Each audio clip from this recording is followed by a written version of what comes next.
आज का हमारा टॉपिक है एंगर मैनेजमेंट। तो सबसे पहले हम लोग देखते हैं व्हाट इज एंगर। आप लोगों को क्या लगता है क्या होता है एंगर? कब आता है गुस्सा हमें? बताइए। या फिर when things are not according to us. बिल्कुल। और कब आता है गुस्सा? बस मैम ਜਿਹੜੀ अपने सामने वाले तो एक्सपेक्टेशंस ਹੁੰਦੀਆਂ ਨੇ ਜਦੋਂ ਪੂਰੀਆਂ ਨਹੀਂ ਹੁੰਦੀਆਂ ਫਿਰ ਆਪਾਂ ਗੁੱਸਾ ਕਰਦੇ। बिल्कुल सही बात है। और किसी को और किसी तरह से आता है?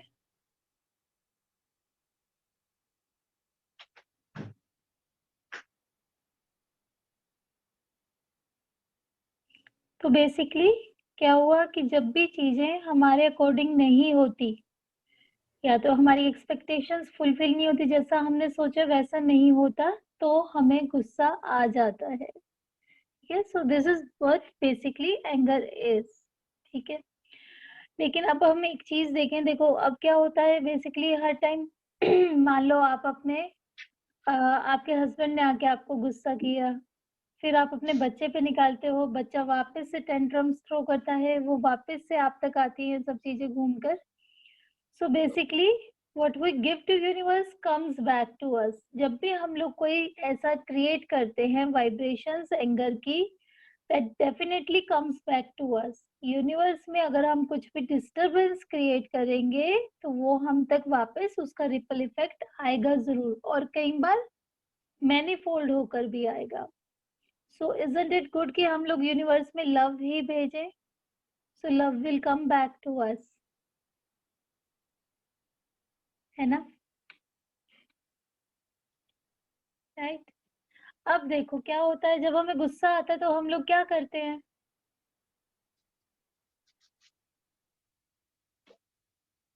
कोई बता सकता है क्या करते हैं जब हमें गुस्सा आता है तो?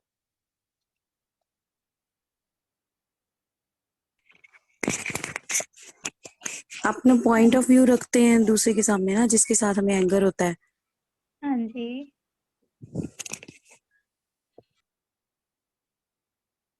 और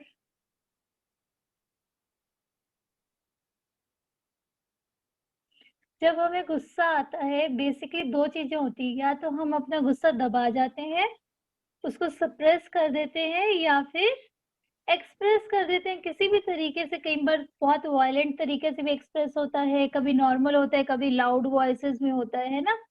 तो हम लोग एक्सप्रेस भी कर देते हैं, लेकिन सप्रेस और एक्सप्रेस दोनों ही गलत है। दोनों में ही नुकसान होता है। जब आप उसको सप्रेस कर लेते हो, क्या होता है सप्रेस करने से? हमने अपने अंदर गुस्सा दबा लिया अपना। हम अपने अंदर जब गुस्सा दबा लेते हैं तो हमारे को नुकसान पहुंचाता है वो। हमारी हेल्थ खराब होती है, हमारा मेंटल बैलेंस खराब होता है, हमारा पीस डिस्टर्ब हो जाता है, हम अंदर ही अंदर बहुत हर्ट फील करते हैं। सो हमारा इंटरनल एनवायरनमेंट टोटली डिस्टर्ब हो जाता है। और जब हम उसको एक्सप्रेस कर देते हैं बाहर अच्छे से दबा, तो क्या होता है कि अपना तो सब कुछ ठीक हो जाता है, आसपास बाकी सबका सब कुछ खराब हो जाता है। तो एक्सप्रेस करने से हम बाहर का एनवायरनमेंट खराब करते हैं। तो बेसिकली दोनों में ही प्रॉब्लम आ रही है। तो फिर हम क्या करें? एक तीसरा तरीका है। क्या है तीसरा तरीका? ट्रांसेंड। हम एंगर को ट्रांसेंड कर दें। हम एंगर से भी ऊपर बियॉन्ड चले जाएं, उसके ऊपर चले जाएं, तो हम एंगर से परमानेंटली छुटकारा पा सकते हैं। So third one is the permanent solution.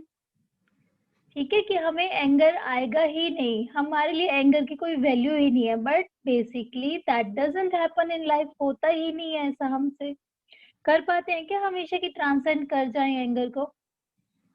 कितनी बार होता है ऐसा?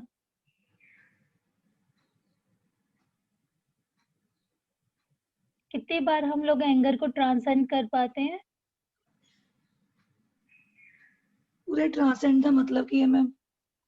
ट्रांसेंड का मतलब है कि हमने उसको, मतलब हमारे अंदर किसी भी तरह की एंगर की फीलिंग्स नहीं रही और हम उससे बियॉन्ड चले गए। को बहुत लोग होते हैं जैसे महात्मा बुद्ध थे किसी ने भी कुछ कह दिया बड़े समता के भाव से, कोई बात नहीं, कोई बात नहीं, कोई बात नहीं, मतलब वास्तव में अंदर तक भी हमारे फर्क नहीं पड़ता उस बात से। हमारे लिए उस बात के कोई मायने ही नहीं होते हैं, हम उसको बड़ी इजीली शांति से आगे निकल जाते हैं उस चीज से, उससे ट्रांसेंड मतलब उससे बियॉन्ड जाना, उसके ऊपर जाना। जैसे कि एरोप्लेन कहाँ उड़ता है? बादलों के ऊपर, तो वो क्लाउड्स को ट्रांसेंड कर जाता है। फिर उसको क्लाउड्स, ये जो नीचे का जितना भी इन्वायरमेंट है, उससे फर्क नहीं पड़ता, तो वो ट्रांसेंड होता है। बट ये तो बहुत मुश्किल है ना कि ना ट्रांसलेट हाँ करना। बच्चे हाँ, इतना वो एक इरिटेट कर मुश्किल देते हैं, हम कैसे करें फिर?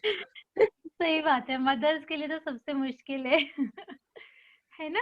तो ये बेसिकली बहुत ज्यादा हो नहीं पाता, तो हम इसको लेकिन गोल रख कर चल सकते हैं कि ट्रांसेंड करना है हमें एंगर, ये हमारा गोल है। धीरे धीरे धीरे धीरे हम अपनी ऐसी हैबिट्स, ऐसी चीजें डेवलप करेंगे अपनी लाइफ में कि हम लोग फाइनली एंगर को ट्रांसेंड कर सकें। तो इसको हम लोग अपना एक हाई गोल बना के रख लेते हैं, ठीक है? तो हमारे गोल सेटिंग हो गई, हमें एंगर को ट्रांसेंड करना है, ठीक है? तब तक हम लोग सप्रेस, एक्सप्रेस, तरह तरह के तरीकों से उसको करते रहेंगे। तो हम लोग आगे देखते हैं कि किस तरह से हम लोग उसको, उस गोल तक हम लोग पहुंच सकते हैं। बेसिकली हमारा टारगेट ये है आज कि हम लोग एंगर को टोटली ओवरकम, ट्रांसेंड कैसे कर सकते हैं। अपनी वर्कशॉप का आज का टारगेट भी यही रहेगा, ठीक है? तो हम लोग समझेंगे इसको, होता क्या है, कैसे होता है, क्या कर सकते हैं प्रैक्टिकल सिचुएशंस में अपने लेकर लाइफ में, कि क्या कर सकते हैं हम वास्तव में। मतलब ऐसा नहीं कि अनप्रैक्टिकल सी बातें हैं, बुकिश कोई बातें हम लोग करेंगे। वास्तव में हम लोग क्या कर सकते हैं इसको, एंगर को ट्रांसेंड करने के लिए, इस गोल को अचीव करने के लिए, वो हम लोग आज थोड़ा सा समझेंगे, ठीक है? तो तब तक हम लोग क्या क्या कर सकते हैं अपने एज प्रेजेंट लेवल से। तो इसके लिए हम लोग एक चीज समझते हैं। भगवत गीता में कुछ श्लोक आते हैं, सेकंड चैप्टर के हैं, तो उनको एक बार समझे तो हमें एंगर का, हमारा थोड़ा सा नेचर एंगर से होता क्या है, वो क्लियर हो जाएगा। भगवान श्री कृष्ण यहाँ क्या कहते हैं? ध्यायतो विषयान् पुंसः संगस्तेषु उपजायते, संगात् संजायते कामः, कामात् क्रोधो अभिजायते। इसका मीनिंग है, while contemplating on the objects of the senses, one develops attachment to them, and attachment leads to desire, and from desire arises anger। तो बेसिकली हम यहाँ पर पहले समझ रहे हैं कि एंगर आता ही कहाँ से, क्यों होता है ये एंगर हमारे अंदर, आता ही कहाँ से, कैसे, क्या बात हो जाती है कि हम लोग बड़ी शांति से रह रहे हैं और अचानक से हमें किसी बात पे गुस्सा आ जाता है, बाद में हम लोग रिग्रेट भी करते हैं। तो यहाँ पर क्लियर किया हुआ है उन्होंने कि जब हम अपनी आसपास वस्तुओं से, सेंसेस के जितने भी हमारे ऑब्जेक्ट्स हैं, लोगों से, किसी भी चीज से हमारा जब जुड़ाव हो जाता है, उनके बारे में हम लोग सोचते हैं।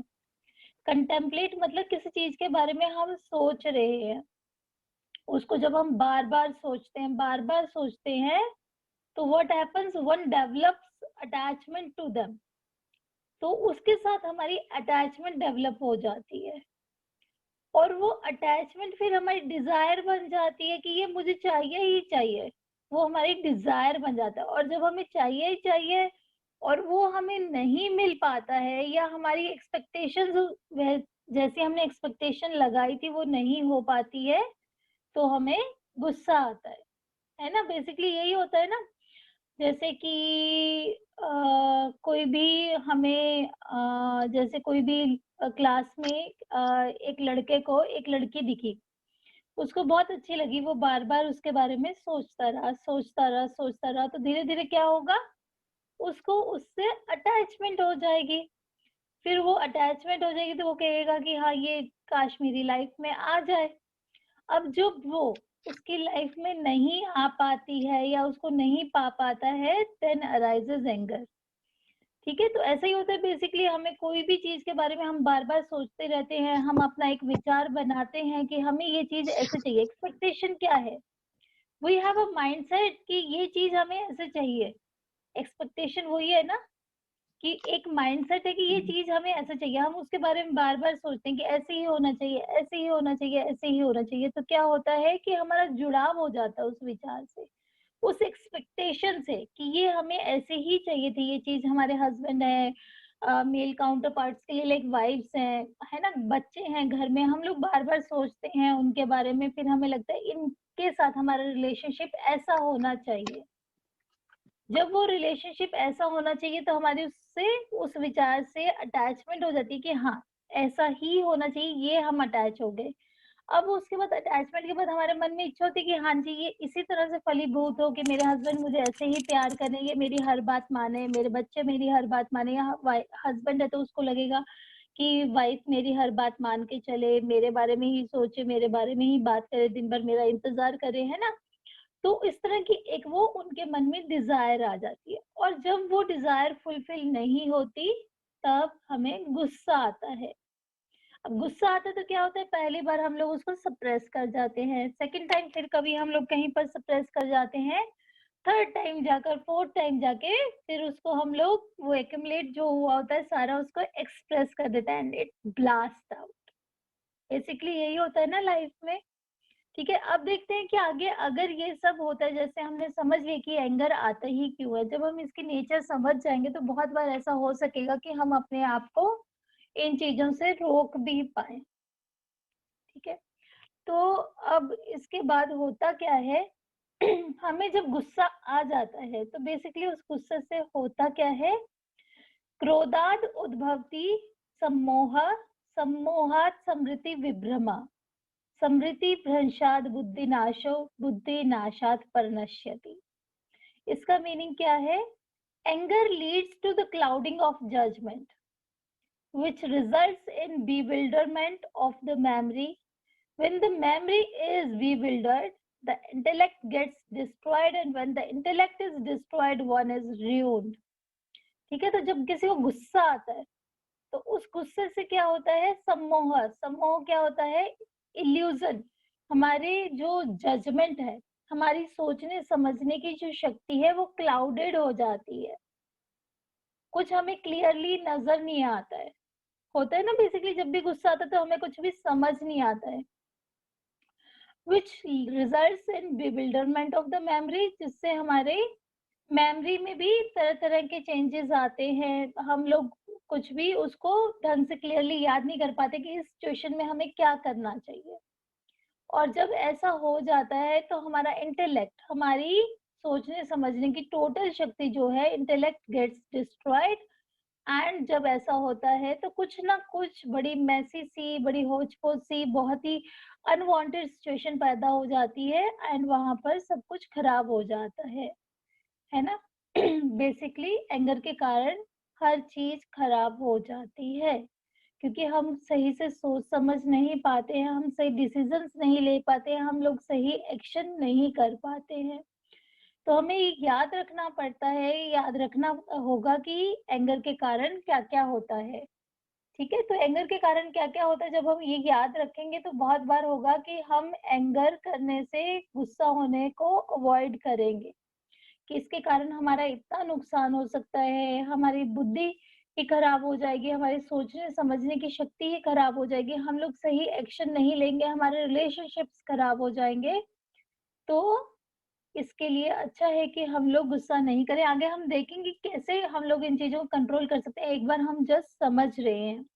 तो इसका सॉल्यूशन क्या बताते हैं भगवान श्री कृष्ण, राग द्वेष वियुक्तस्तु विषयान इंद्रियश्चरन्, आत्मा अवश्यैव विधेयत, आत्मा प्रसादम अधिगच्छति। अब but one who controls the mind and is free from attachment and aversion even while using the objects of the senses attains the grace of the God. हमें करना क्या है कि अगर हम लोगों ने कहाँ से देखा कि अटैचमेंट से आ रहा था गुस्सा, तो हम लोग अगर अटैचमेंट अपनी ऑब्जेक्ट्स में कम कर लें, अटैचमेंट या फिर अवर्जन भी।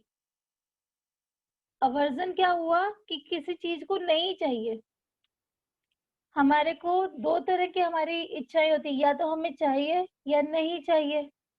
चाहिए हो गई आपकी अटैचमेंट की ये चीज़ मुझे चाहिए, अवर्जन क्या होगी कि मुझे नहीं चाहिए, पर बार-बार विचार तो आप उसी का कर रही हो, मुझे नहीं चाहिए, नहीं चाहिए, नहीं चाहिए, है ना? लेकिन फिर भी अगर वो चीज़ आपके पास आती है, तो आपको गुस्सा आता है ना?